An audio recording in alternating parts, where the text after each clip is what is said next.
प्रशांत पडोळे यांनी जे वक्तव्य केलं आहे खरं तर बालिशपणाचं आहे। शेतकऱ्यांना आमचं सरकार मदत करत आहे। 32,000 कोटी रुपये शेतकऱ्याच्या नुकसान भरपाई करता, पूरपीडिताच्या नुकसान भरपाई करता आमच्या सरकारने राखीव ठेवलेले आहे। 9,500 कोटी रुपये रिलीज झाले आहे। प्रशांत पडोळे हे ॲक्सिडेंटल खासदार आहे आणि त्यामुळं बोलताना जरा तारतम्य सांभाळलं पाहिजे। त्यांनी आपल्या नेत्याला विचारून घेतलं पाहिजे की देवेंद्र फडणवीसजीवर बोलताना विचार करून बोललं पाहिजे, कारण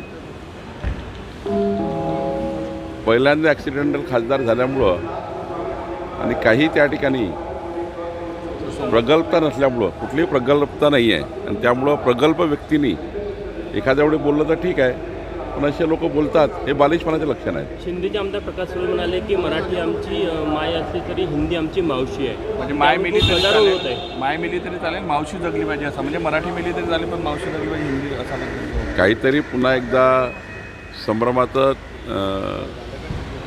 पुन्हा एकदा संभ्रम निर्माण होत असेल, कारण प्रकाश आंबेडकर काय बोलले मला माहिती नाही, पण प्रकाश आंबेडकर हे प्रकाश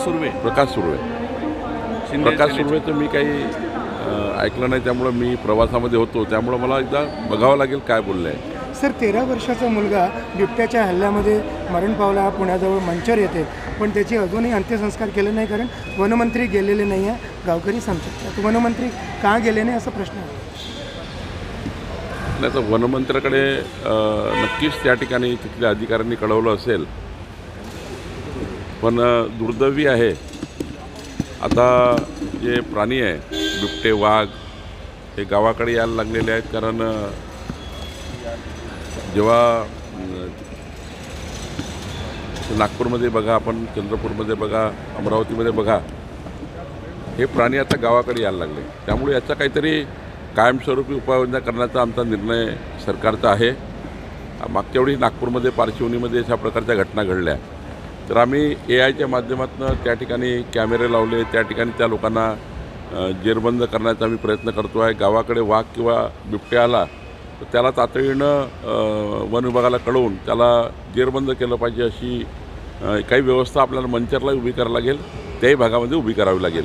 पण घटना दुर्दैवी आहे आणि त्यामुळं नागरिकांचा आक्रोश आहे। अजितदादांच्या पाहणीसाठी केंद्रीय पथक महाराष्ट्रात आलेलं आहे। आज उद्या ते पुन्हा जाईल मराठवाडा आणि इतर भागात पाहणी करणार आहे। केंद्राकडून अजून मदतीची अपेक्षा आहे। केंद्रीय पथक हे महाराष्ट्राच्या शेतकऱ्यांना मदत करण्याकरता आलं आहे। परवा उद्धव ठाकरे बोलले की केंद्राकडे प्रस्तावच गेला नाही, तर केंद्राकडे प्रस्ताव गेला नसता तर मदत देण्याकरता केंद्र कसं आलं असतं, आणि त्यामुळं काहीतरी राजकीय बोलायचं, राजकीय उडी भाजायची, काहीतरी वेळ मारून न्यायचा, दिवसभर मीडियामध्ये राहायचं। मला वाटतं की हे जे केंद्रीय पथक आलं आहे हे अत्यंत महत्त्वाचं आहे। ते जिल्ह्यामध्ये मंडळामध्ये तलाठ्याच्या एरिया पण जातात आणि संपूर्ण सर्वेक्षण करून मग राज्याला मदत देतात। केंद्राची भूमिका राज्याला मदत करायची आहे, राज्याची भूमिका केंद्राची मदत घ्यायची आहे, आणि केंद्र आणि राज्याची भूमिका आहे की महाराष्ट्राच्या शेतकऱ्याला मदत झाली पाहिजे। पीक विम्यातून काही तुटपुंजी मदत दिल्या गेली आहे, 1 रुपया 2 रुपये, तर यासाठी केंद्रीय ते मला वाटतं की त्या पावत्या एकदा चेक करतोय आम्ही, केंद्रीय मंत्र्यांनी चौकशीचे आदेश दिले आहेत। ते समजा त्या पावत्या चेक करतोय, ती कशी पावती गेली, काय गेली, कारण अशी पावती जाणं योग्य नाही आहे, हे नियमाच्या बाहेर आहे। किमान आपण काही झालं तरी 1,000 रुपयाच्या कमी चेक जाऊ शकत नाही। तो कसा गेला मला कळलं नाही, पण याची चौकशी झाली पाहिजे, का झाली पाहिजे। ज्या अधिकाऱ्यांनी चूक केली त्याच्यावर कारवाई झाली पाहिजे। शेतकऱ्याची थट्टा करणे योग्य नाही आहे, शेतकऱ्याची मजाकबाजी करणे योग्य नाही आहे, कुठल्या अधिकाऱ्यांनी केली बघावं लागेल। राष्ट्रवादीच्या आमदारांनी नाराजी व्यक्त की क्या हवा है, जिस तरह से NDA ने पूरा ताकत झोंक दी है, वहाँ पर भी महाराष्ट्र जैसा ही परिवर्तन होगा।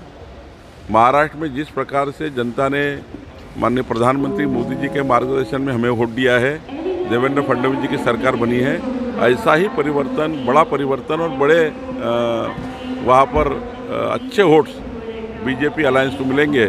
और वह एनडीए चुन के आएगी। राष्ट्रवादीच्या आमदारांनी नाराजी व्यक्त केली आहे अजितदादांसमोर आमदारांना मिळणारी जी निधी आहे किंवा ते कमी मिळत आहे अशी वागणूक सापडली. नाही, ते ठरलं आहे ना की नवीन आमदारांना काही निधी मिळणार आहे आणि जुन्या आमदारांना मागचे जे मंजूर कामं आहे त्यातले स्पिल ओव्हर मिळणार आहे. त्यामुळं स्पिल ओव्हर घेऊन मागचे काम पूर्ण करायचे. नवीन आमदारांना या ठिकाणी पैसे मिळाले आहे किंवा मिळणार आहे आणि त्यामुळं हे वर्ष जरा थोडं शेतकऱ्याकरता आहे, हे वर्ष जरा आपले जुने स्पिल ओव्हर देण्याकरता आहे. अजून 5 वर्ष आहेत आपल्याकडे विकास करण्याकरता. त्यामुळं मला असं वाटतं फार नाराजी करून घेण्याचं काही त्या ठिकाणी फार कारण नाही आहे.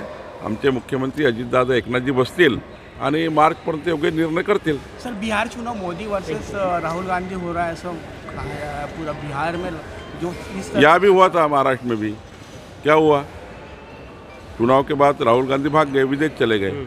वहाँ भी ऐसा होगा. बिहार के बाद वो जाने वाले हैं विदेश घूमने के लिए. उन्होंने तैयारी कर ली जाने की, टिकट भी निकाल लिया उन्होंने, इसलिए चिंता मत करो. चलिए, थैंक यू सर.